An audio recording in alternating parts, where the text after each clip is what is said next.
Imagine um país que flutua sobre um oceano de ouro negro, com 40 trilhões de litros de petróleo sob os pés, mas onde a chuva é apenas uma lenda antiga. Para não morrer de sede, a Arábia Saudita fez o impossível. Construiu um rio de aço que custa 3 milhões de dólares por quilômetro. Como se bombeia o oceano através de um deserto infernal para salvar 37 milhões de vidas? A resposta está escondida sob uma pressão 60 vezes maior que a da atmosfera.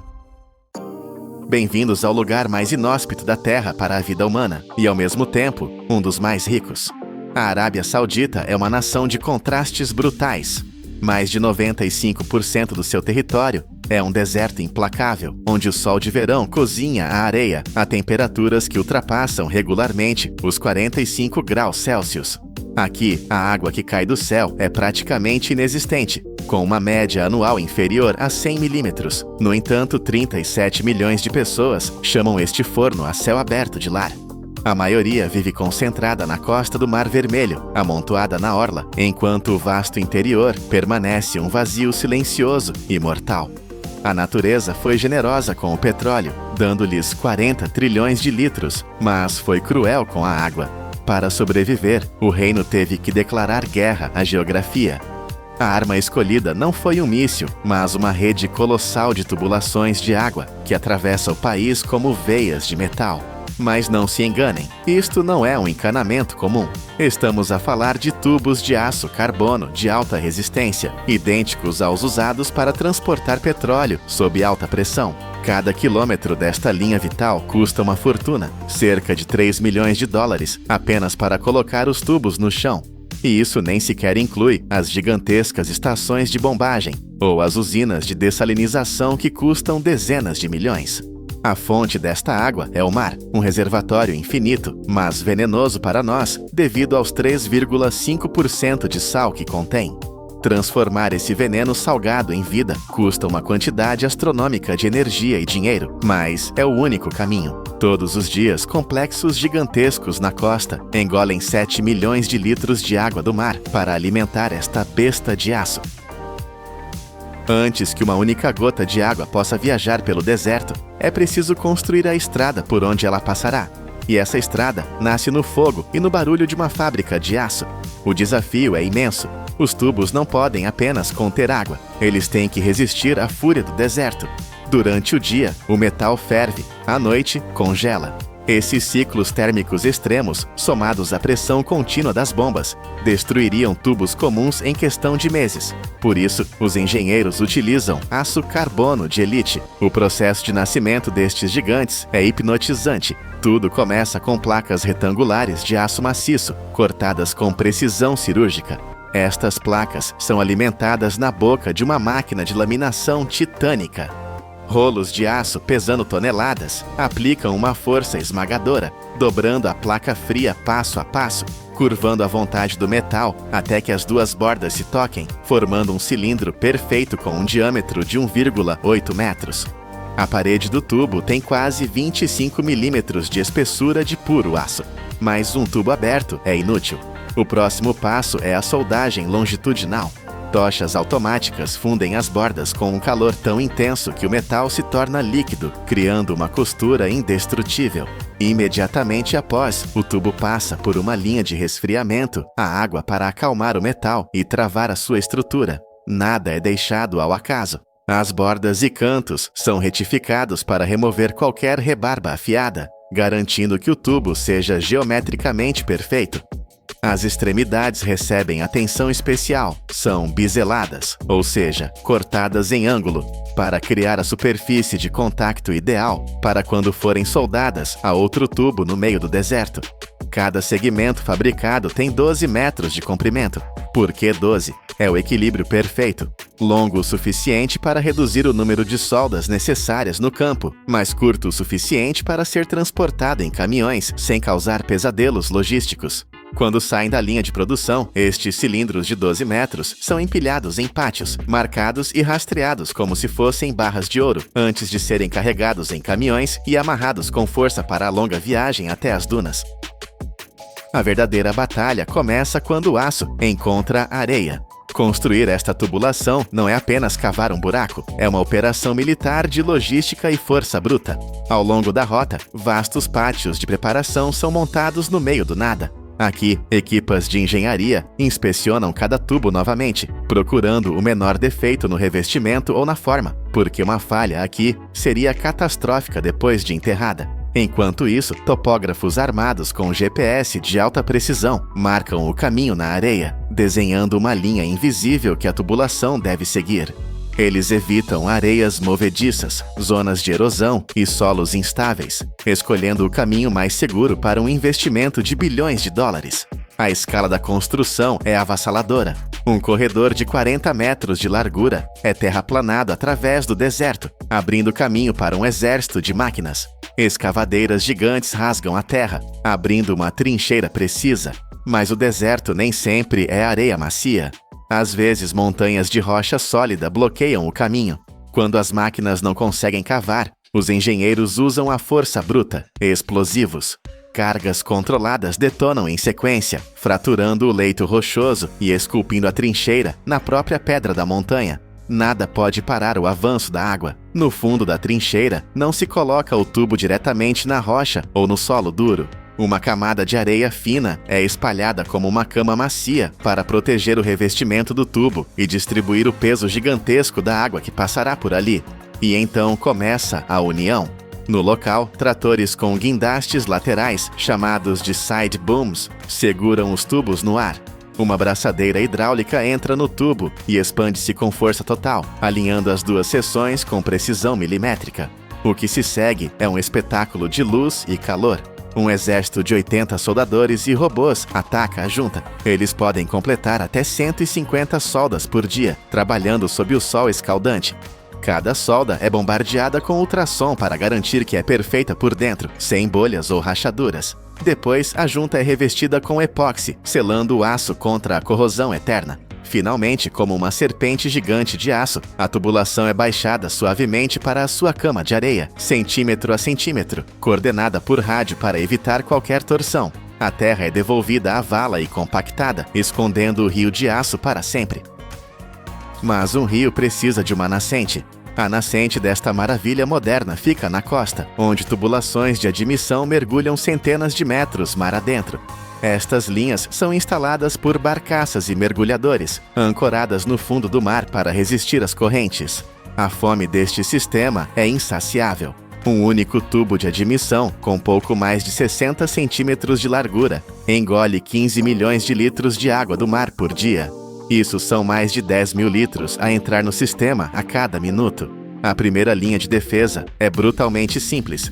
Grades de metal bloqueiam a entrada de peixes, caranguejos e águas-vivas. Qualquer coisa maior que 4,5 milímetros bate na grade e fica de fora. Mas a água que passa, embora pareça limpa, está carregada de morte microscópica e sedimentos que destruiriam as máquinas sensíveis da fábrica. A água entra agora na fase de purificação, uma guerra travada em escala microscópica. Primeiro, ela flui para tanques de filtração de areia. A gravidade puxa a água através de camadas de areia, onde os grãos capturam partículas de sujidade. É uma peneira natural, mas eficaz. A sujidade fica presa e a água sai mais clara. Mas clara não é suficiente. Engenheiros injetam produtos químicos na água, coagulantes como cloreto férrico. É como magia química. A poeira fina e os detritos invisíveis são forçados a aglutinar-se, formando flocos maiores e mais pesados que afundam no fundo do tanque. Agora, a água enfrenta o teste final de clareza, os filtros de cartucho. Imagine milhares de cilindros feitos de fibras comprimidas com uma densidade incrível. A água é forçada através destas paredes fibrosas, que têm poros de apenas 1 a 5 microns. Para se ter uma ideia, isso remove partículas 10 vezes menores que a espessura de um fio de cabelo humano. O que sai destes filtros é água cristalina, livre de sólidos, mas ainda mortalmente salgada. O verdadeiro inimigo, o sal dissolvido, ainda está lá, agarrado às moléculas de água com uma força elétrica poderosa. Chegamos ao coração da besta, a osmose reversa. Aqui, a força bruta encontra a física quântica. O objetivo é separar o sal da água, mas o sal não quer sair. A ligação entre o sal e a água é forte. Para quebrá-la, precisamos de uma força superior à da própria natureza.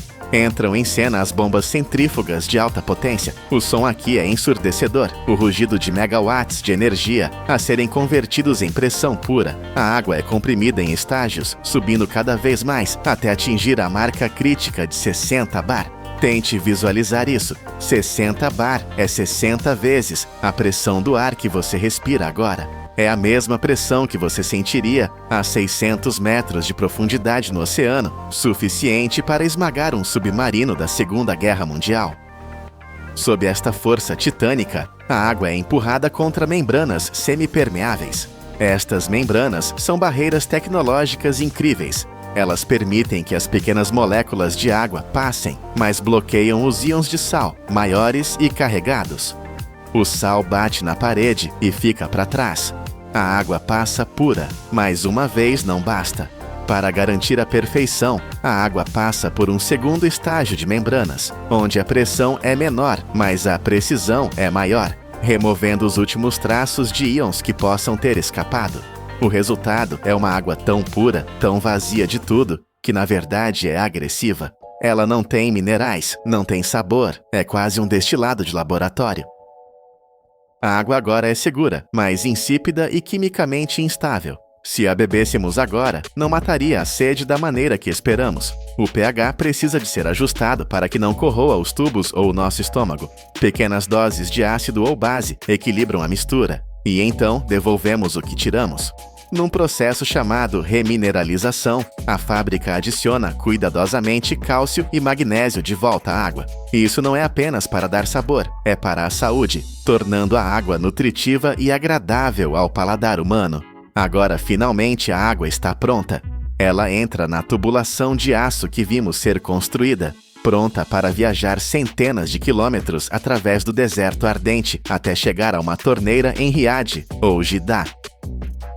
Olhe para um copo de água na sua mão. Parece simples, gratuito, garantido. Mas na Arábia Saudita, esse copo é um troféu de guerra.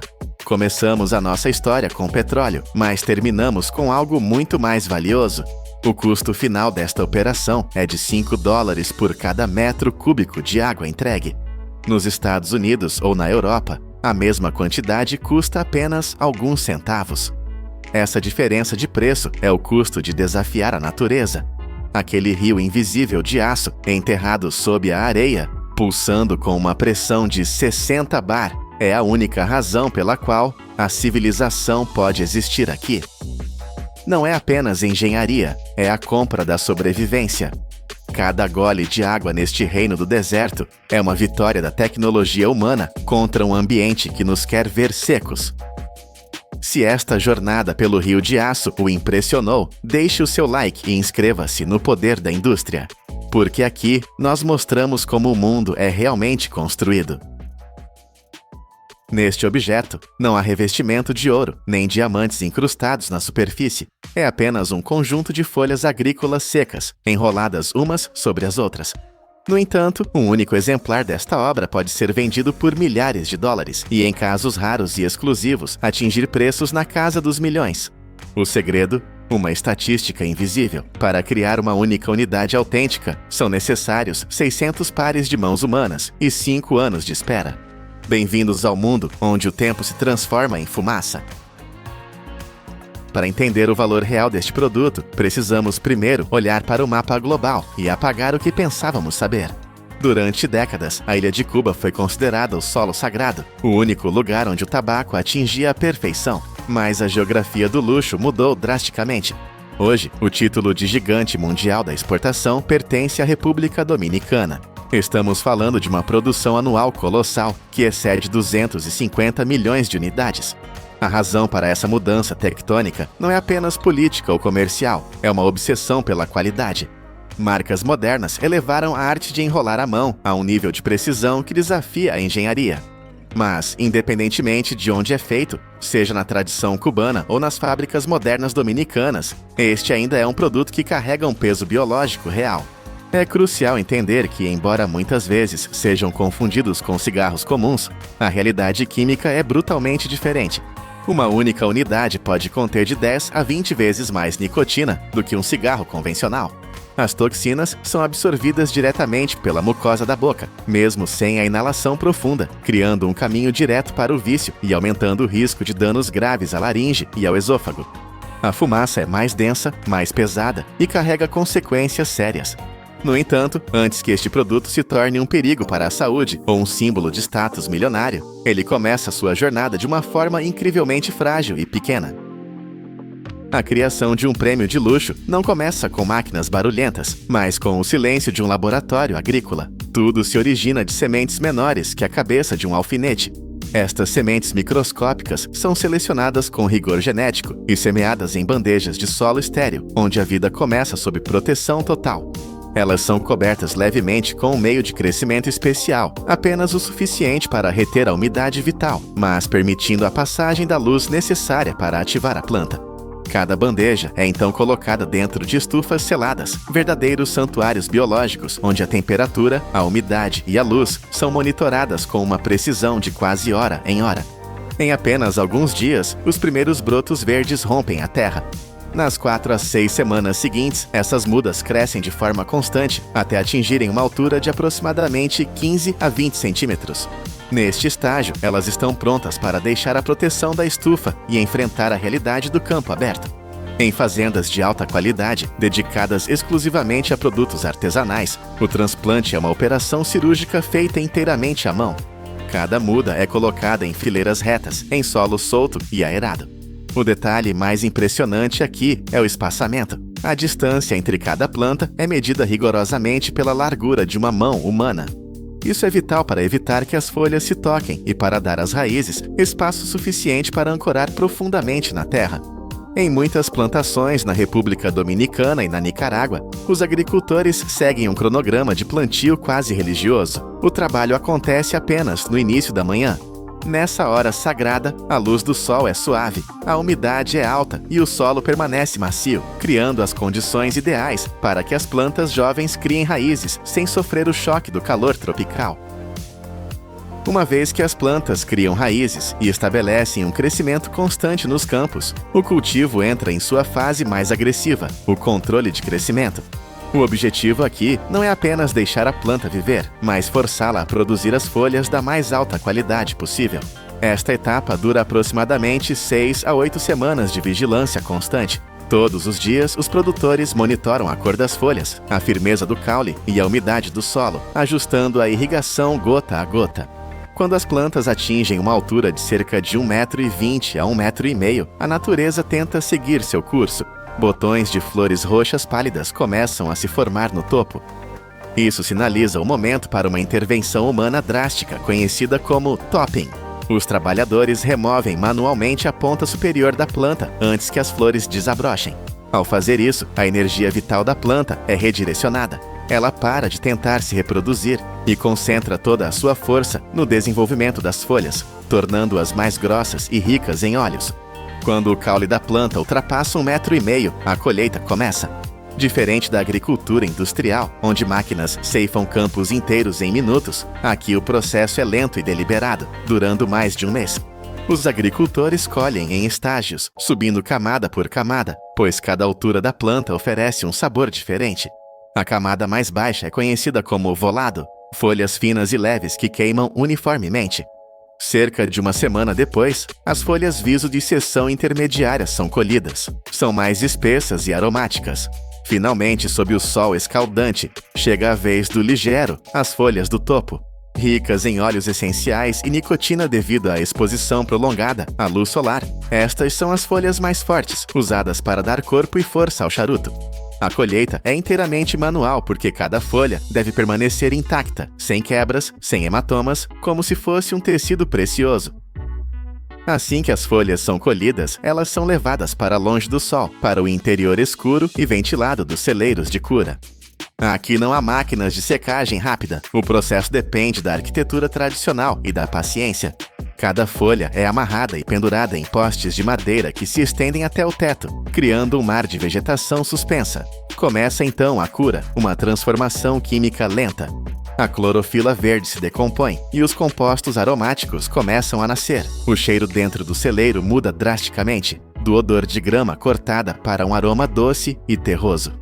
Ao longo de 30 a 45 dias, as folhas mudam de cor, do verde vivo para o amarelo e finalmente para um tom marrom cobre. Trabalhadores experientes controlam esse processo, abrindo e fechando janelas de madeira para regular a umidade. Um erro de cálculo e o lote inteiro pode apodrecer ou secar demais e virar pó. Mas o verdadeiro teste de fogo acontece a seguir: a fermentação. As folhas são empilhadas em grandes montes, chamados pilones. Sob o próprio peso, a pressão e a umidade geram calor. A temperatura interna começa a subir naturalmente, como se a pilha estivesse viva. Os trabalhadores inserem termômetros longos no coração da pilha.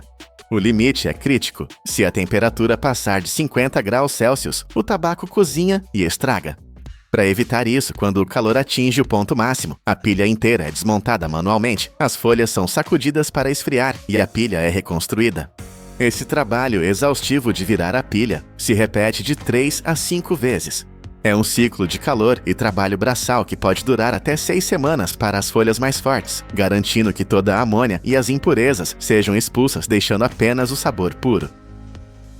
Após sobreviver ao calor da fermentação, o tabaco entra na fase de seleção, onde a visão e o tato humano são as únicas ferramentas. Fardos compactos são abertos e as folhas são espalhadas em mesas. Mestres classificadores examinam cada folha individualmente, avaliando a textura, o brilho do óleo e a elasticidade. Elas são separadas em 3 categorias sagradas: tripa para o enchimento, capote para a estrutura e capa para a beleza exterior. Mas há um obstáculo físico a ser removido: a veia central da folha. Essa haste grossa faria o charuto queimar torto. No entanto, a folha seca é quebradiça como vidro. Para resolver isso, os fardos passam por uma câmara de umidificação por 12 a 24 horas, até que as folhas fiquem macias como seda. Então, com um movimento rápido e preciso, os trabalhadores arrancam a veia central à mão. Para as folhas de capa, a remoção é total, dividindo a folha em 2 metades perfeitas. Para o enchimento, apenas a base dura é retirada. Agora, limpas e classificadas, as folhas são empacotadas novamente e colocadas em salas de envelhecimento. Aqui, o tempo para. Algumas folhas de capa premium são deixadas no escuro por até 10 anos antes de serem usadas. É um investimento de longo prazo, onde o capital fica parado, amadurecendo lentamente. Quando o envelhecimento termina, os mestres misturadores entram em cena. Eles são os arquitetos do sabor, combinando folhas de diferentes anos e colheitas para criar uma receita consistente. Eles conseguem distinguir as nuances do tabaco apenas pelo toque nos dedos e pelo cheiro no ar. Com a receita definida, chegamos ao coração da fábrica, a mesa do torcedor. Aqui, a velocidade mecânica encontra a arte. O processo de construção é dividido em 3 camadas. Primeiro, o enchimento. O torcedor pega as folhas de tripa e as dobra em espiral na palma da mão. Isso cria canais de ar internos que permitirão que a fumaça flua sem esforço. Em seguida, ele envolve esse núcleo com o capote, uma folha resistente que funciona como a fundação de um prédio, segurando tudo no lugar. O charuto bruto é então colocado em um molde de madeira com ranhuras cilíndricas e prensado por dezenas de minutos para fixar a forma perfeita. Mas a mágica acontece na etapa final, a aplicação da capa. O torcedor retira o charuto do molde e seleciona a folha mais perfeita, elástica e sem veias. Com uma faca curva chamada chaveta, ele recorta a folha e começa a enrolá-la. É uma operação que exige tensão perfeita. Aperte demais e o charuto não fuma. Deixe solto demais e ele se desfaz. O objetivo é fazer com que as emendas da folha desapareçam, criando uma superfície lisa e contínua. Na ponta, a cabeça do charuto é selada com uma gota de cola vegetal insípida e uma tampa redonda de tabaco é aplicada com precisão cirúrgica. Um mestre experiente pode completar essa obra de engenharia manual em apenas 2 a 5 minutos, produzindo centenas de unidades idênticas por dia. Mesmo depois de pronto, o charuto não pode sair da fábrica. Ele deve passar por um controle de qualidade implacável. Inspetores especializados pegam cada unidade e agiram sob luzes fortes, procurando por falhas microscópicas na cor ou rasgos na capa. Mas o teste mais importante é o tato. Eles pressionam levemente o corpo do charuto para verificar a densidade. Não pode haver pontos vazios, nem nós duros que bloqueiem o fluxo de ar. Aprovados, os charutos são enviados para um repouso final em salas revestidas de cedro, onde a umidade é controlada para que os diferentes tabacos da mistura se casem e harmonizem seus sabores. Finalmente, chega a hora da embalagem. As caixas não são apenas recipientes, são cofres de madeira de cedro espanhol. O cedro é escolhido não pelo luxo, mas pela função. Ele retém a umidade e transfere um aroma amadeirado sutil ao tabaco. Charutos de linhas Ultra Premium podem receber anilhas colocadas à mão e certificados de autenticidade assinados pelo próprio torcedor, garantindo que aquele produto específico passou por todas as etapas rigorosas.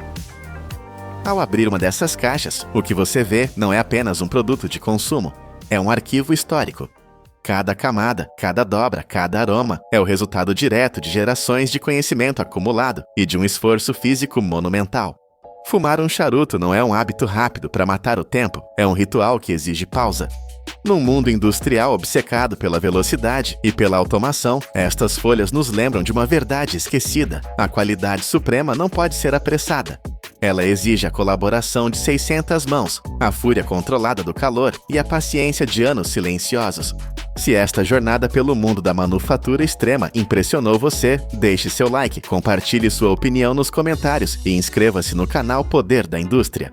Continuaremos a desvendar as histórias épicas por trás das coisas que moldam o nosso mundo.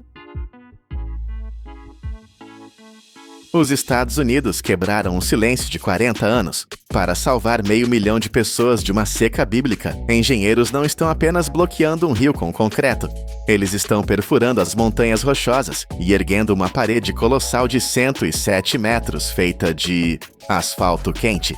Este é o projeto Chimney Hollow, 690 milhões de dólares para construir o coração negro que manterá o Colorado vivo. Para entender a loucura necessária para aprovar este projeto, você precisa primeiro sentir a poeira na boca. O oeste americano não está apenas com sede, ele está morrendo. Os cientistas confirmaram que estamos vivendo a pior seca dos últimos 1.200 anos. Não é um ciclo ruim de uma década, é uma mudança fundamental na estrutura do clima. Os gigantescos reservatórios que sustentaram o crescimento da América no século XX, o Lago Mead e o Lago Powell, recuaram tanto que revelaram barcos afundados da Segunda Guerra Mundial e leitos de rios que estavam submersos há gerações. Imagine olhar para o tanque de água da sua casa e ver que restam apenas 10%. O pânico seria imediato. É exatamente isso que está acontecendo agora. Cidades inteiras no Arizona e em Nevada estão racionando cada gota, e fazendas que alimentavam a nação estão virando deserto. Mas no Colorado, o problema é ainda mais cruel. Existe um paradoxo geográfico que parece uma piada de mau gosto da natureza. Olhe para o mapa. 80% da população do estado vive no lado leste das montanhas, onde as cidades estão explodindo em tamanho e devem dobrar de população até 2050. Mas a água está quase toda no oeste. A cada primavera, quando a neve derrete nos picos majestosos das rochosas, bilhões de litros de água pura e gelada correm para o lado errado. Elas fluem para o oeste, em direção ao Oceano Pacífico, deixando as planícies do leste secas e sedentas. É um desperdício que a civilização moderna não pode mais aceitar. A missão dos engenheiros tornou-se clara e aterrorizante. Eles precisam roubar essa água da gravidade. Eles precisam fazer o impossível acontecer. Transportar um rio inteiro através de uma parede de granito sólido que toca as nuvens. E para armazenar esse tesouro líquido, eles precisam construir algo que a América parou de construir há décadas. Antes que a primeira gota de água possa ser guardada, ela precisa fazer uma viagem que desafia a física. Não estamos falando de um simples cano de jardim. Estamos falando do sistema circulatório artificial mais ambicioso da América do Norte. A água começa sua jornada no reservatório Windy Gap. Mas o verdadeiro monstro de engenharia que torna tudo isso possível é o Túnel Adams. Imagine estar dentro de uma broca gigante, triturando a rocha mais dura do planeta. O Túnel Adams é uma passagem escura e úmida, de 21 quilômetros de comprimento, perfurada diretamente através do coração das montanhas rochosas. Para colocar isso em perspectiva visual, O comprimento deste túnel é mais de 2 vezes a altura do Monte Everest, empilhado sobre si mesmo. É uma artéria invisível, escondida sob milhões de toneladas de pedra, onde a água viaja na escuridão total para cruzar a divisão continental. Quando a água finalmente explode para fora da montanha no lado leste, ela não está livre. Ela é imediatamente canalizada para uma rede de alta pressão. Ela passa por túneis menores e entra em uma tubulação de aço titânica. Este tubo tem 3 metros e 20 centímetros de largura. É tão grande que você poderia dirigir um caminhão de entrega dentro dele sem arranhar os espelhos laterais. A pressão aqui é imensa. Válvulas de controle que parecem motores de foguetes regulam o fluxo, garantindo que a força da água não destrua o metal. Todo esse sistema, monitorado por sensores de inteligência artificial em tempo real, tem um único objetivo: entregar o líquido precioso em um vale tranquilo perto de Loveland, Colorado. Um vale que costumava ser um resort da Hewlett-Packard, mas que agora está prestes a se tornar o fundo de um lago artificial gigantesco. Mas quando essa água chegar, o que a impedirá de destruir tudo em seu caminho? Aqui chegamos ao local da construção, onde a escala humana desaparece. O que está sendo erguido no Chimney Hollow não é uma barragem comum. Esqueça a imagem da represa Hoover, aquele arco de concreto branco e rígido que você vê nos filmes. Aquilo foi o símbolo do século XX. O século XXI exige algo diferente.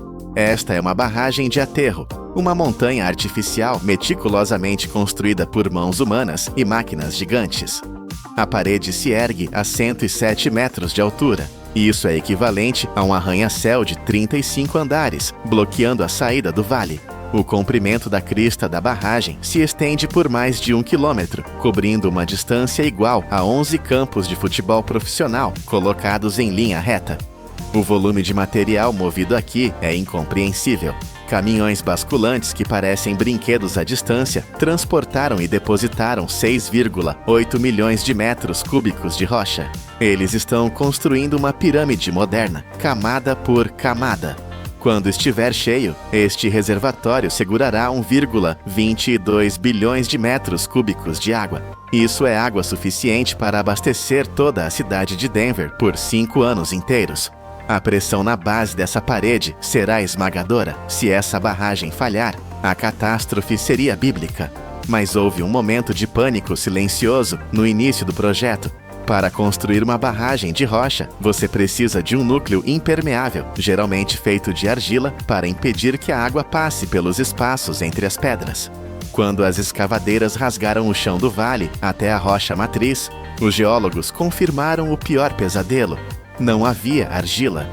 O vale era apenas areia e granito triturado.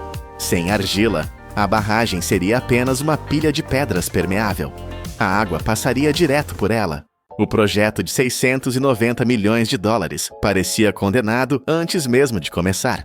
Mas a engenharia americana olhou para a Europa, especificamente para a Noruega e a Suécia, e encontrou uma solução radical. Eles decidiram abandonar a terra e usar o petróleo.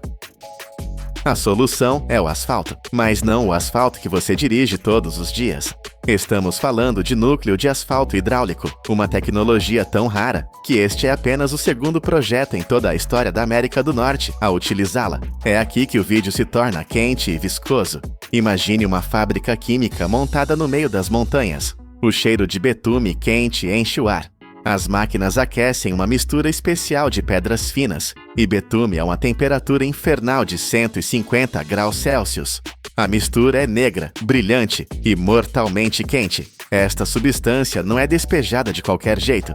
Uma pavimentadora especial, guiada por laser e GPS, deposita o asfalto no centro exato da barragem, subindo camada por camada, à medida que as rochas são empilhadas ao redor.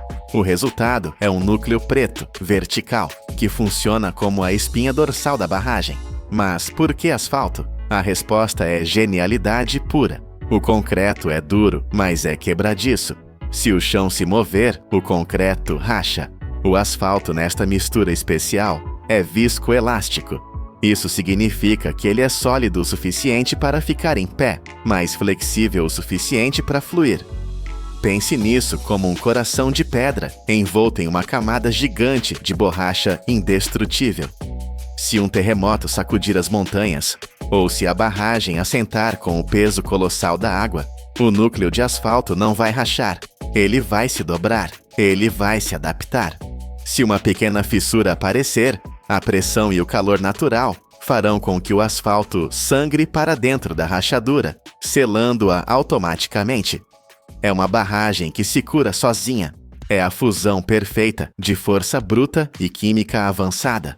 Para instalar isso, eles tiveram que bombear concreto líquido nas profundezas da terra, criando uma cortina de isolamento na rocha-mãe, e depois construir este núcleo negro, centímetro por centímetro, sob o sol escaldante e a neve congelante.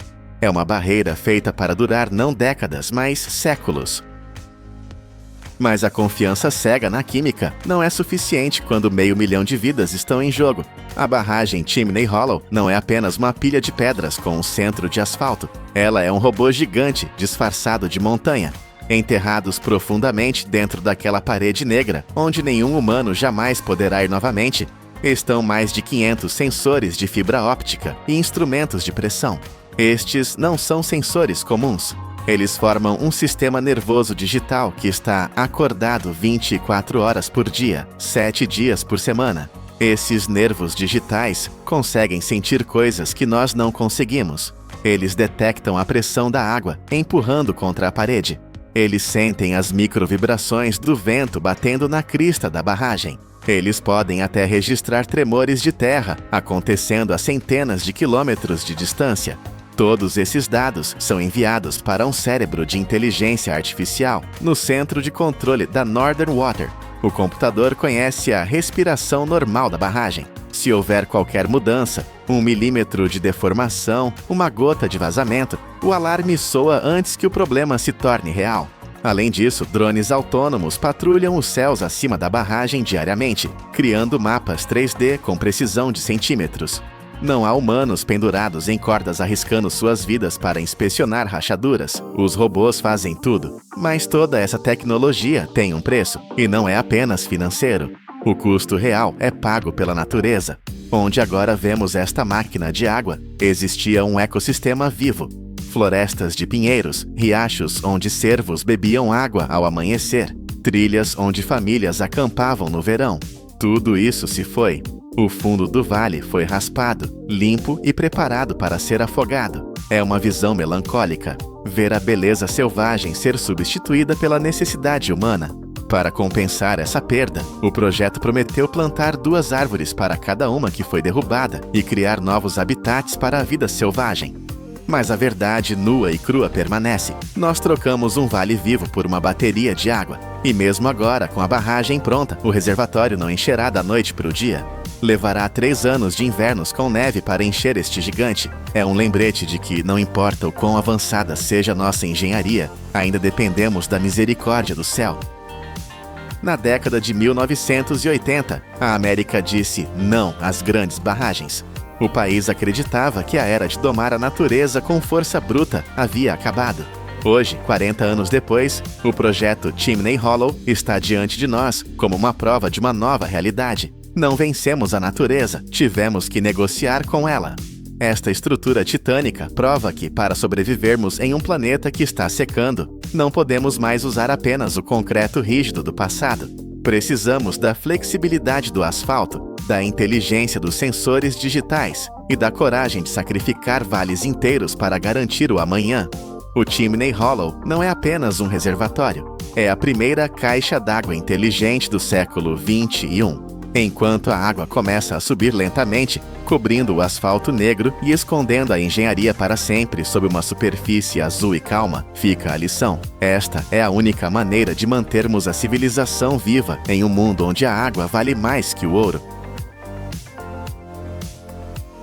Existe uma máquina que pesa mais de 100 toneladas. Ela é construída com um único propósito: puxar o peso equivalente ao de um navio inteiro, mas em terra. No entanto, toda esta força colossal depende de um único detalhe. Um defeito tão pequeno, mais fino que um fio de cabelo humano, que não pode ser visto a olho nu. Numa fábrica colossal, equipas de robôs e engenheiros procuram esta falha invisível. Se eles falharem, o resultado pode ser catastrófico. Como é que os seres humanos constroem monstros de aço com a precisão de um joalheiro? Esta é a história de como a engenharia pega em aço frio e bruto e o transforma no poder que move o mundo. Tudo começa com o aço, não em barras, mas em bobinas gigantescas. Rolos massivos de aço, pesando toneladas, são levantados por guindastes e desenrolados como se fossem papel, entrando em sistemas de corte automatizados. Mas as lâminas tradicionais não seriam suficientes para isto. A definição da forma vem do fogo concentrado. Laser CNC de alta potência disparam um feixe de luz focado. Este não é um laser comum. Ele atinge temperaturas que excedem os 6.000 graus Celsius. É mais quente que a lava de um vulcão. A essa temperatura, o laser não corta o aço. Ele o vaporiza instantaneamente, perfurando placas com até 1 polegada de espessura. O mais impressionante é o resultado. O corte que deixa para trás é tão incrivelmente suave e preciso que quase não requer qualquer tratamento adicional, como lixamento ou polimento. Manter este poder de corte tem um custo. Cada máquina de corte a laser consome entre 15 e 20 kW de potência. É o equivalente ao consumo de eletricidade de uma pequena oficina inteira, focado num único ponto mais fino que uma agulha. Num ambiente de produção em massa, um erro de programação ou um ligeiro desvio significa que uma placa de aço de vários metros é instantaneamente arruinada e enviada para a reciclagem. Depois que as peças são cortadas, elas são transferidas para prensas hidráulicas massivas. Aqui, forças de milhares de toneladas descem sobre o metal. Não é um martelo, é uma pressão lenta e esmagadora. Esta força incrível dobra o aço plano nas formas complexas que se tornarão o chassis, as paredes laterais ou as seções do tejadilho da locomotiva. Cada peça finalizada é então numerada, catalogada e colocada em transportadores, pronta para a fase mais crítica da construção, a unificação. Agora, estas milhares de peças de aço individuais devem tornar-se uma só. O processo acontece em oficinas gigantescas, com áreas que cobrem centenas de milhares de pés quadrados, o equivalente a vários campos de futebol.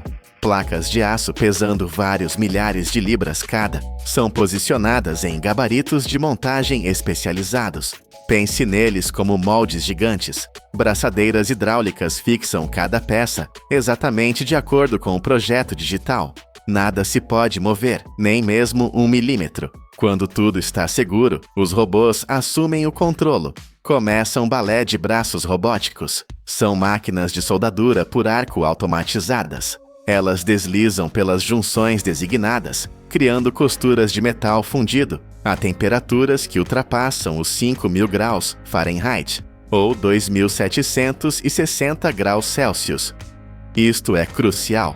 A esta temperatura, a solda não está apenas a colar as peças, ela está a fundir as bordas das placas, tornando-as uma única peça de aço monolítica. É aqui que os engenheiros procuram aquela falha invisível mencionada no início. Sensores laser 3D e sistemas de ultrassom industrial examinam cada centímetro da estrutura. O ultrassom penetra no aço sólido, procurando por bolhas de ar ou fendas internas, falhas com menos de 1/100º de polegada. Esta é a espinha dorsal da locomotiva. Se a espinha dorsal falhar sob a tensão de puxar milhares de toneladas, tudo falha. As armações que passam nesta inspeção rigorosa, agora pesando mais de 100.000 libras, mais de 45.000 quilos, são levantadas por guindastes e transferidas para a próxima estação. Esta estrutura colossal, esta caixa de aço de 100.000 libras, é por enquanto estática. Ela precisa de pernas para se mover e para sobreviver à brutalidade dos trilhos. Começa a instalação dos bogies, ou truques, os conjuntos de rodas complexos que suportam toda a locomotiva. Mas, primeiro, as próprias rodas são inspecionadas com uma precisão quase inacreditável. Cada conjunto de rodas é colocado numa plataforma de balanceamento. Sensores laser examinam a circunferência para verificar o arredondamento e o alinhamento. Os desvios não podem exceder alguns milésimos de polegada. Um erro maior, quase invisível a olho nu, faria com que o comboio, a alta velocidade, vibrasse tão violentamente que poderia literalmente desfazer-se. Na estrutura de aço soldada do truque, são montados amortecedores hidráulicos gigantes e molas helicoidais. Pense nisto como a suspensão de um carro de Fórmula 1, mas construída para suportar o peso de uma casa inteira e absorver os impactos constantes vindos dos trilhos. Os eixos das rodas são então pressionados firmemente nos rolamentos. Isto não é feito com parafusos. É usado um equipamento hidráulico pesado que aplica uma força imensa. A união é tão perfeita e apertada que o eixo e o rolamento tornam-se funcionalmente uma peça única. Finalmente, os conjuntos de travões de disco massivos são instalados, prontos para controlar e parar uma massa de centenas de toneladas em movimento. A locomotiva tem agora uma armação e rodas, mas precisa de um coração para gerar energia e de um cérebro para a controlar. Muitos pensam que o motor diesel de uma locomotiva funciona como o de um caminhão, girando as rodas diretamente, mas a verdade é muito mais inteligente e eficiente. No compartimento central, o motor diesel e o seu gerador, ou alternador, são cuidadosamente baixados e fixados. Este motor diesel é, na verdade, uma central elétrica móvel. A sua única função é queimar combustível para girar o alternador. É o alternador que transforma essa rotação em grandes quantidades de energia elétrica. Essa eletricidade é então enviada para os motores de tração, que estão alojados dentro dos próprios truques, junto às rodas. São estes motores elétricos que realmente fazem as rodas girar. É um sistema híbrido gigante. Mas como controlar tudo isto? É aí que entra o cérebro, o Sistema de Controlo e Monitorização do Comboio, ou TCMS. É o sistema nervoso da máquina. Esta rede complexa de computadores e sensores supervisiona milhares de sinais em simultâneo. Ele lê tudo: a temperatura do motor, a velocidade exata de cada roda, a energia a ser usada, quanto o maquinista está a travar, se uma porta está aberta. O cérebro sabe de tudo e faz milhares de microajustes por segundo para garantir que a locomotiva opera com máxima eficiência e segurança. A máquina está montada. O seu coração bate e o seu cérebro está online. Mas antes de ser autorizada a sair da fábrica, ela enfrenta o seu exame final, uma série de testes que os engenheiros chamam de punitivos. Primeiro, o teste estático. A locomotiva é ligada. Os engenheiros em terra verificam cada circuito, luzes, travões, sinais, computadores. Tudo é ligado, verificado e testado no lugar, para garantir que não há erros elétricos. Se passar, segue-se o teste dinâmico. A locomotiva é conduzida para bancos de rolos maciços. O chão da fábrica treme quando os motores são ligados. A locomotiva está a correr a toda velocidade, mas sem sair do lugar. Os rolos debaixo das suas rodas estão a aplicar uma resistência imensa. Eles simulam o esforço de puxar 50 vagões carregados, ou mais, numa subida íngreme. O motor é levado ao limite absoluto durante horas para garantir que não sobreaquece e que todos os sistemas funcionam sob pressão máxima. Uma vez aprovada, a máquina entra na área de acabamento. Ela precisa de uma armadura contra os elementos. A superfície de aço inteira é limpa por jato de areia de alta pressão. Este processo remove qualquer vestígio de ferrugem, óleo ou detritos, deixando o metal puro.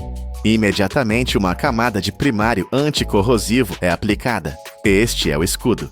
Depois, dentro de cabines de pintura seladas e com controle de umidade, robôs aplicam várias camadas de cor. Finalmente, um verniz transparente é aplicado por cima. É uma camada de sacrifício, desenhada para aguentar a chuva, a neve, o sol intenso e os detritos dos trilhos durante décadas, mantendo a pintura vibrante por baixo. A locomotiva está completa, numerada e com o seu logótipo a brilhar. Mas, por mais perfeita que seja, ela é inútil sem um caminho que possa suportar o seu peso. E essas vigas de aço maciças, os trilhos, têm a sua própria jornada de produção, não menos complexa. A viagem de um trilho começa nas profundezas da Terra, com milhares de toneladas de minério de ferro. Em altos fornos e fornalhas de arco elétrico, o minério é fundido. As temperaturas atingem mais de 2.900 graus Fahrenheit, ou 1.600 graus Celsius. É mais quente que a lava de um vulcão ativo. A este calor, o ferro torna-se um líquido brilhante. Ligas cruciais como o manganês e o crômio são adicionadas neste momento. Pense neles como vitaminas para o aço. Eles não aumentam muito o volume, mas aumentam imensamente a força e a resistência ao desgaste. O aço fundido é então transferido para poços de imersão. São essencialmente piscinas de calor, mantidas a mais de 2.200 graus. O aço não pode arrefecer demasiado depressa, senão racha por dentro. Deste poço, os blocos de aço incandescentes, brilhando a vermelho vivo, entram na linha de laminagem. Eles passam por uma série de rolos de liga maciça, cada um pesando dezenas de toneladas. Pense num rolo de massa gigante. Os rolos espremem o aço quente, esticando e afinando, passando por laminadores de desbaste, intermediários e, finalmente, de acabamento. Com cada passagem, o aço é forçado a assumir o famoso perfil em I, a forma perfeita desenhada para suportar uma pressão imensa vinda de cima, enquanto se mantém estável na base. Jatos de água de alta pressão arrefecem a superfície para controlar a temperatura, enquanto o núcleo permanece maleável. O resultado são trilhos de aço perfeitos, com dezenas de metros de comprimento. E sabia disto? Como vimos, a maioria das locomotivas diesel que vê hoje são, na verdade, híbridos elétrico-diesel. O motor diesel gigante funciona apenas como um gerador massivo para alimentar os motores de tração elétricos que movem as rodas. E o propósito de tudo isto? Só nos Estados Unidos, o valor das mercadorias transportadas por comboio excede os 700 mil milhões de dólares todos os anos. Os trilhos não são apenas metal, são as artérias de aço da economia moderna. E, finalmente, o corte a laser, usado para criar a estrutura da locomotiva, é tão preciso, atingindo 6.000 graus, que o corte que deixa para trás é incrivelmente suave, quase sem necessidade de qualquer tratamento ou polimento adicional. Começamos esta jornada com uma falha, um defeito invisível, mais fino que um cabelo humano, procurado por robôs dentro de uma estrutura de aço. É por causa desta obsessão pela precisão, este controle de qualidade, levado ao extremo, que esta máquina de 100 toneladas pode fazer o seu trabalho. Puxar milhares de toneladas de carga, dia após dia, ano após ano. O processo de construção de uma locomotiva é uma cadeia fechada de operações, onde cada placa de aço, cada solda e cada circuito elétrico é rigorosamente controlado. O resultado não é apenas um meio de transporte, é a fundação da nossa indústria e a ligação vital da sociedade moderna. Por trás de cada comboio que passa, existe uma linha de produção imensa, onde a engenharia humana pegou em aço frio e bruto e o transformou no poder que literalmente move o mundo. Existe uma força invisível que move o nosso mundo moderno. Não é magia, embora pareça. Está no seu telemóvel, no seu computador, nos altifalantes que tocam a sua música. Está nos hospitais, dentro das máquinas de ressonância magnética que salvam vidas. Está nos carros elétricos que conduzimos e nas turbinas gigantes que geram a nossa energia limpa. Todos os anos, o mundo gasta mais de 20 mil milhões de dólares nestes pedaços de metal aparentemente vulgares. São ímãs. Mas não são os ímãs que tem no seu frigorífico.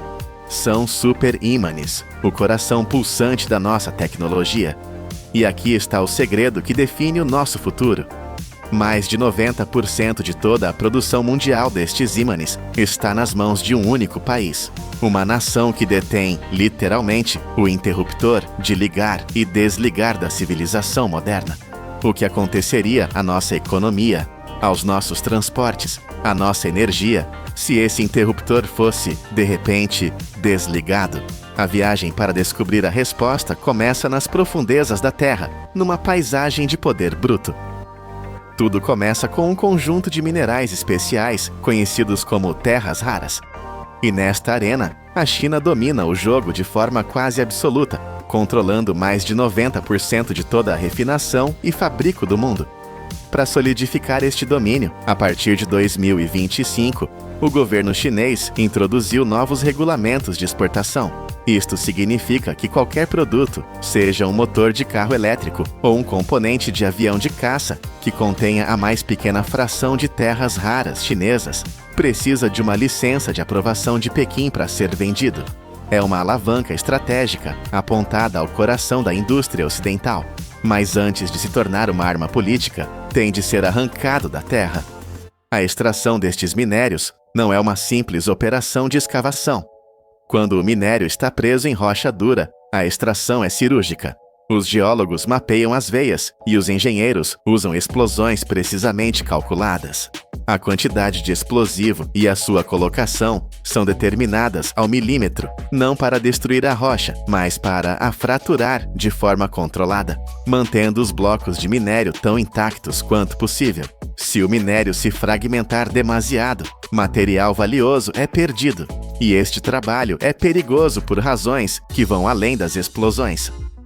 Muitas vezes, estes minérios estão misturados com vestígios de elementos radioativos, como o urânio e o tório. O pó que os mineiros respiram, os gases libertados pela rocha partida. Tudo tem de ser rigorosamente monitorizado e controlado. O primeiro passo nesta cadeia de poder é radioativo. Assim que os blocos de rocha chegam à fábrica, são limpos para remover terra e argila.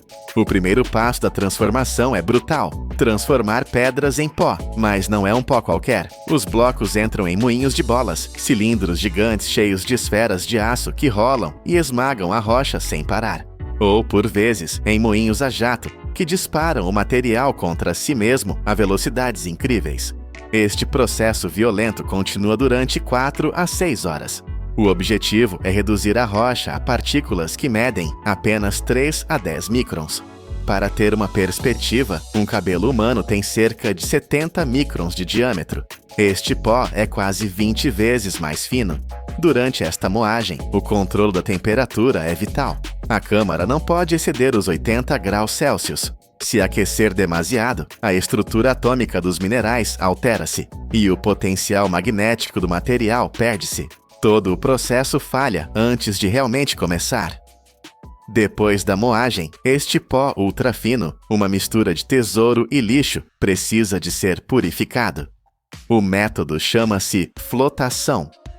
É essencialmente um banho de espuma de alta tecnologia. O pó é misturado com água e reagentes químicos especiais. Estes químicos são desenhados para se agarrarem apenas às partículas valiosas de terras raras, ignorando a rocha comum. Depois, o ar é bombeado para dentro do tanque. As partículas de terras raras, agora agarradas aos químicos, colam-se às bolhas de ar e sobem à superfície, formando uma espuma escura e rica. É um balé químico de precisão incrível. A espuma que transborda é o tesouro, o lodo que fica no fundo é lixo. Agora, os engenheiros têm um pó puro e concentrado. O próximo passo é fundi-lo para criar uma liga metálica. A receita mais famosa para superímãs é uma mistura de neodímio, ferro e boro. Mas há um problema fatal. O neodímio é um piromaníaco químico. Ele adora oxigênio. Em contato com o ar que respiramos, ele oxida ou enferruja quase instantaneamente. Se estiver em forma de pó fino, pode até arder espontaneamente. Por isso, a fusão tem de ser feita num ambiente que não existe na Terra, um vácuo perfeito. A câmara do forno de indução é selada e todo o ar é bombeado para fora, até a última molécula. Depois, para garantir, a câmara é preenchida com argon, um gás nobre. O argon é como um segurança químico. Não reage, não se mistura. É um escudo gasoso perfeito. Só então, neste ambiente estéril, o calor é ligado. A temperatura dispara para valores incríveis, até 3.000 graus Fahrenheit, ou mais de 1.600 graus Celsius. É mais quente que a lava de um vulcão. A esta temperatura, os metais tornam-se líquidos e misturam-se numa sopa atômica uniforme. Durante 2 a 4 horas, a liga é refinada, mas o arrefecimento é igualmente extremo. O metal líquido incandescente não pode arrefecer lentamente. Ele é derramado sobre um tambor de cobre gigante, arrefecido por dentro, que gira a alta velocidade. O choque térmico é instantâneo. O metal solidifica em menos de 1 segundo, sendo cuspido na forma de flocos finos e quebradiços, como vidro metálico. O choque congela os átomos no lugar. A estrutura está quase perfeita. Estes flocos brilhantes são o material base, mas a sua estrutura interna ainda é caótica. Para o passo seguinte, os flocos são novamente triturados, de volta a um pó ultra fino, sempre num ambiente protetor de argon. E agora, chegamos ao passo que separa um ímã de frigorífico de um super ímã que move um comboio. Este é o verdadeiro segredo, o coração do processo. O pó fino é cuidadosamente colocado numa prensa, mas não é uma prensa vulgar. Enquanto a máquina se prepara para comprimir o pó, algo invisível e inacreditavelmente poderoso acontece. Um campo magnético gigantesco, com vários teslas de força, é ativado à volta do molde. Para comparar, o campo magnético da Terra, que move a agulha da sua bússola, tem cerca de 0,00005 teslas. Este campo é dezenas de milhares de vezes mais forte. Imagine que cada partícula de pó é uma agulha de bússola microscópica. Sem o campo, elas apontam em todas as direções. Um caos total. No momento em que o campo é ligado, cada uma delas, milhões e milhões de partículas, vira-se e alinha-se instantaneamente. Todas apontam para o mesmo polo, como um exército a entrar em formação. A pressão da prensa esmaga-as então, fixando-as nessa posição alinhada. O resultado é um bloco sólido, mas aqui está o paradoxo que define esta indústria. Embora a sua estrutura interna esteja agora perfeitamente alinhada, o bloco em si não é um ímã, é uma promessa de força, é um soldado a dormir à espera de ordens. E é incrivelmente frágil. Se o deixar cair ao chão, parte-se como um pedaço de cerâmica. Este bloco frágil e adormecido precisa de se tornar metal a sério. Para isso, ele vai para um forno de sinterização. Sinterizar é, basicamente, cozinhar o metal de forma muito precisa. Durante 4 a 5 horas, numa atmosfera controlada, o bloco é aquecido a temperaturas extremas, cerca de 2.400 graus Fahrenheit. Isto não é quente o suficiente para o derreter completamente, mas fica mesmo abaixo do ponto de fusão. É o ponto certo. A esta temperatura, as superfícies de cada partícula de pó começam a amolecer e a fundir-se umas com as outras. Pense em neve fofa. É feita de água, mas está cheia de ar. Se a comprimir e aquecer ligeiramente, ela funde-se e torna-se um bloco de gelo sólido e denso. É exatamente o que acontece aqui. As partículas de metal fundem-se, eliminando todos os pequenos espaços vazios entre elas. O bloco encolhe visivelmente, tornando-se quase 100% denso. O arrefecimento é lento e controlado, e à medida que arrefece, essa estrutura alinhada que foi criada na prensa fica permanentemente trancada. Agora é metal, forte, denso. A promessa de força está agora guardada lá dentro. O bloco sinterizado é agora um pedaço de metal incrivelmente duro. É tão duro que ferramentas de aço normais não o conseguem cortar. Partem-se. São necessárias serras com ponta de diamante ou feixes de laser para o cortar e moldar nas formas precisas exigidas pelos engenheiros. Discos finos para auscultadores, blocos para motores, anéis para turbinas. Mas, apesar de toda a sua dureza, ele ainda tem uma fraqueza mortal. A sua maior força é também a sua maior fraqueza. A liga de neodímio é tão quimicamente reativa que o ar que respiramos é o seu veneno.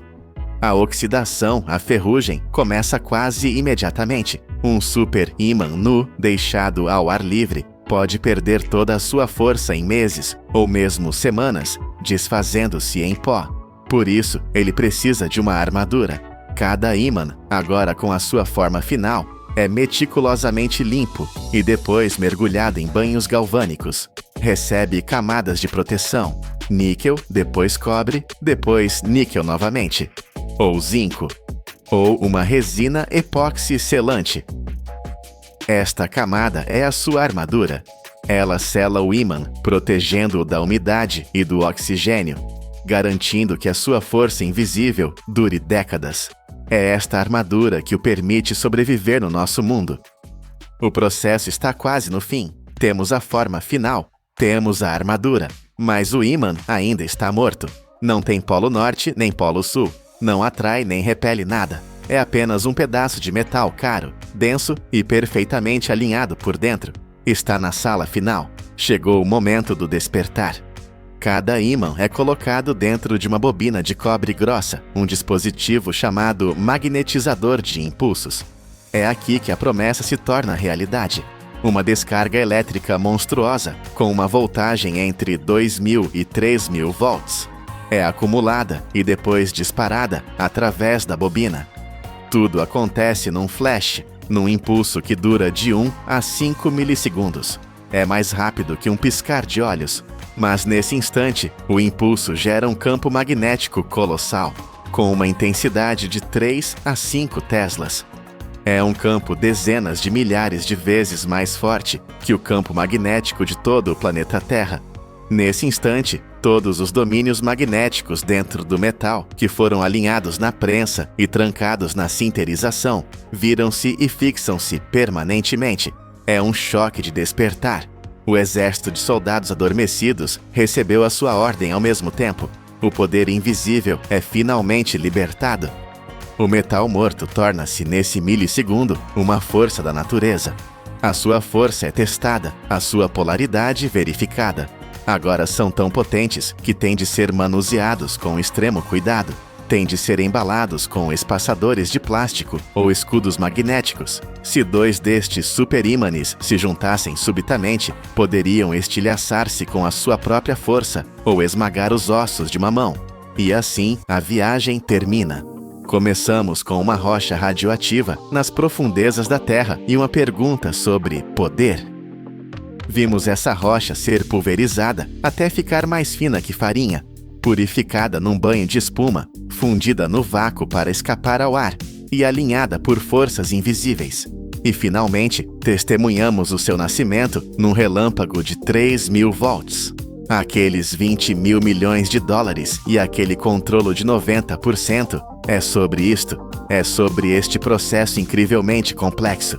Estes corações de metal, agora despertos, movem silenciosamente os rotores dos nossos carros elétricos. Giram as pás de turbinas eólicas do tamanho de edifícios e alimentam as máquinas de ressonância magnética que salvam as nossas vidas. A força invisível que move o mundo moderno foi forjada. E quem controla a forja, quem controla este segredo, controla o futuro. Imagine um lugar onde o chão sob seus pés se move como a água e o ar queima como o interior de um forno. Estamos no Mar da Morte, uma vastidão onde pneus derretem no asfalto a 71 graus Celsius. E meses depois, o aço corre o risco de trincar com o frio congelante. Aqui, a natureza grita que humanos não são bem-vindos. Mas a China ignorou o aviso. Eles apostaram 3,5 bilhões de dólares em uma ideia impossível: construir uma ferrovia de aço e concreto sobre um oceano de areia instável. Como 12 mil trabalhadores conseguiram domar dunas que engolem prédios inteiros para criar a maior linha férrea do deserto no mundo. Para entender a loucura desta missão, você precisa sentir o tamanho do tabuleiro de jogo. O deserto de Taklamakan não é apenas um monte de areia, é um monstro geográfico de 337 mil quilômetros quadrados. É uma área maior do que muitos países europeus, permanecendo por séculos como uma mancha branca e vazia no mapa da China. Durante o verão, a temperatura da superfície é tão brutal que você poderia fritar um ovo na areia em segundos. No inverno, o deserto vira um congelador a céu aberto, chegando a 25 graus negativos. Essa variação térmica de quase 100 graus é o pesadelo de qualquer engenheiro. Materiais comuns expandem e contraem até se partirem. Mas por que alguém tentaria construir aqui? A resposta está enterrada nas profundezas. Sob essas dunas assassinas, repousam bilhões de toneladas de petróleo, gás natural e carvão. É um tesouro de energia trancado em um cofre que ninguém conseguia abrir. Para a China, quebrar esse código não era apenas uma questão de orgulho, mas de sobrevivência econômica. A missão era clara: construir o loop do deserto de Taklamakan, uma rede ferroviária circular de 2.685 quilômetros. Mas havia um problema físico fundamental. Como você desenha uma linha reta em um mapa que muda todo dia? As dunas aqui não ficam paradas. Elas migram com o vento, movendo-se metros por ano. capazes de enterrar qualquer estrada em questão de dias. Antes de despejar a primeira gota de concreto, os engenheiros travaram uma guerra de inteligência. Eles usaram satélites para mapear o caos e estudaram os corredores de vento por meses. Equipes de topografia marcharam para o deserto profundo, perfurando o solo centenas de vezes para encontrar qualquer coisa sólida sob a areia fofa. Eles precisavam encontrar um caminho onde o trem não fosse varrido por tempestades de areia violentas, mas que ainda passasse perto o suficiente dos campos de petróleo. Quando o trajeto foi finalmente decidido, a equipe enfrentou o primeiro grande obstáculo físico. As máquinas pesadas, guindastes, caminhões, escavadeiras, afundariam instantaneamente na areia macia. Você não pode construir uma ferrovia de alta tecnologia se seus caminhões estão atolados. A solução para este problema de bilhões de dólares foi chocantemente simples e antiga. Eles não usaram nanotecnologia ou lasers. Eles usaram palha. Imagine a cena. Antes das máquinas gigantes chegarem, um exército de agricultores locais caminhou para as dunas. Armados apenas com feixes de palha seca, galhos e bambu, eles começaram a plantar uma defesa contra o vento. Mas não foi aleatório. Foi geometria pura aplicada à sobrevivência. Eles enterraram a palha na areia, formando um padrão de tabuleiro de xadrez perfeito. Cada quadrado dessa rede tem exatamente 1 metro quadrado. E aqui está o segredo da engenharia. A palha não é colocada reta, mas inclinada, forçada na areia para criar barreiras baixas. Quando o vento feroz do deserto atinge esses quadrados, ele não consegue fluir suavemente. A grade de palha quebra a velocidade do vento, forçando-o a soltar a areia que carrega. Em vez de mover as dunas, o vento fica preso na armadilha. Sob um sol que faz o ar tremer, esses trabalhadores cobriram centenas de hectares com essa pele geométrica. De cima, parece que alguém desenhou uma grade infinita sobre o deserto. O efeito foi imediato. A areia que antes fluía como água parou. O chão endureceu. Pela primeira vez na história daquele lugar, um caminhão carregado podia dirigir sobre as dunas sem ser engolido. A fundação primitiva estava pronta. Agora era hora de trazer os pesos pesados. A palha parou o vento, mas um trem de carga pesa milhares de toneladas. Construir trilhos diretamente sobre a areia, mesmo que estabilizada com palha, seria um desastre. A vibração do trem faria a areia se liquefazer e os trilhos afundariam. Os engenheiros precisavam transformar a areia em pedra. E para fazer isso, eles usaram o ingrediente mais raro do deserto: água. Parece contraditório despejar água preciosa na areia, mas na física do solo, a água age como uma cola. Centenas de tratores primeiro nivelaram as dunas, cortando os topos e preenchendo os vales para criar uma estrada plana. Então, sistemas de irrigação e caminhões-pipa começaram a injetar água na areia solta. Não para cultivar plantas, mas para preparar o solo para a violência dos rolos compressores. Assim que a areia atingiu a umidade perfeita, rolos de aço gigantes começaram a passar.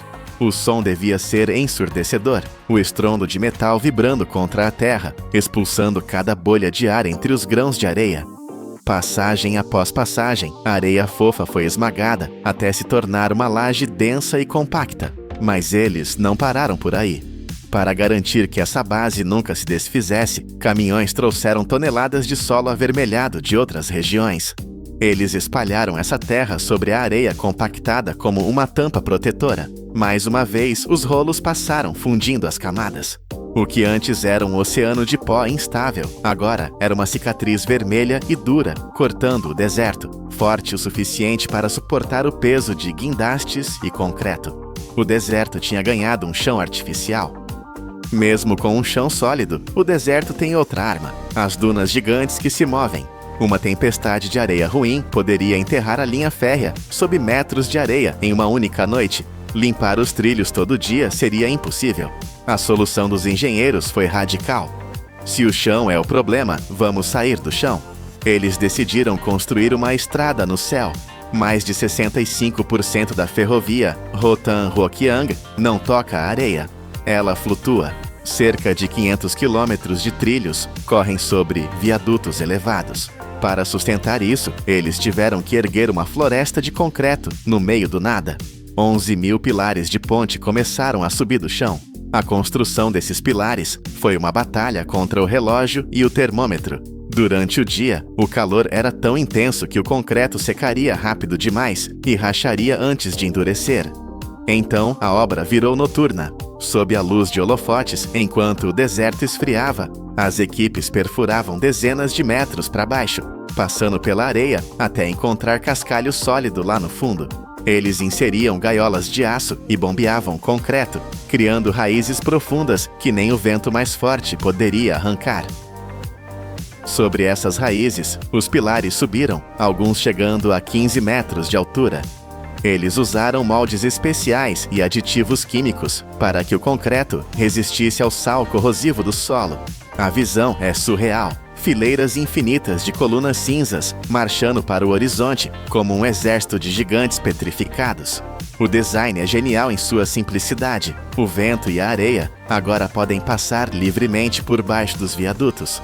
A ferrovia deixa o deserto fluir em vez de tentar bloqueá-lo. Com o esqueleto de concreto pronto, era hora de colocar a coluna vertebral de aço. Esta fase exigia uma força bruta combinada com uma delicadeza de relojoeiro. Guindastes monstros capazes de levantar centenas de toneladas começaram a içar vigas de concreto pré-moldado.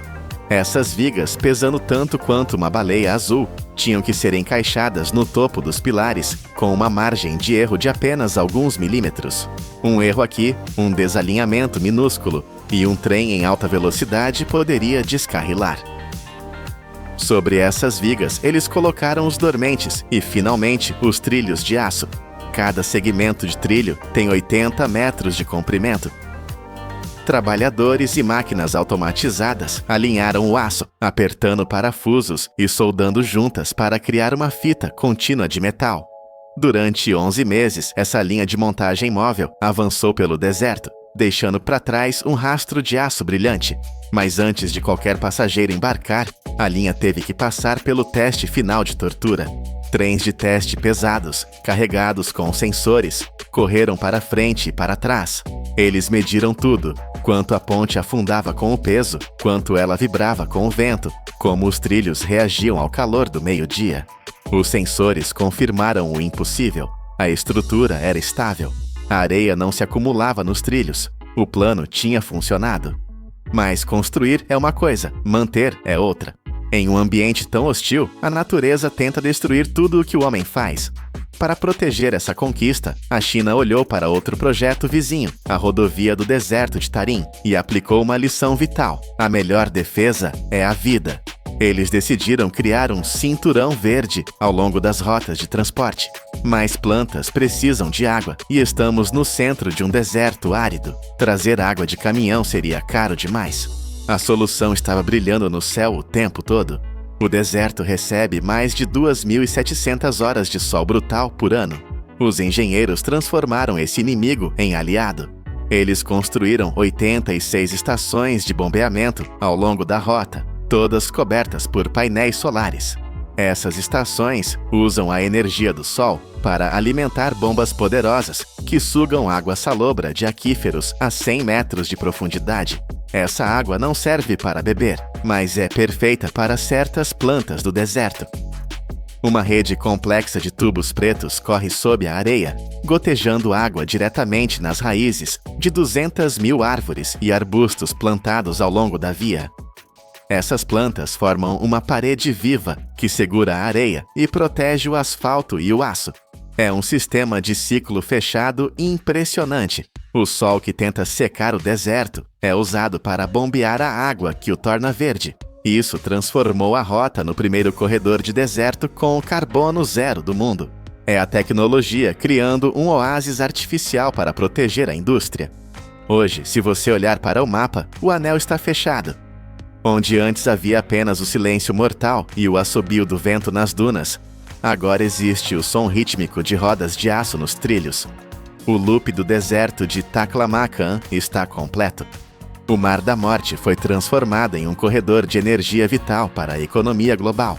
Mas talvez o mais surpreendente não seja o petróleo ou o carvão, são os turistas. Pessoas agora pagam até $120 para viajar confortavelmente através do coração do inferno.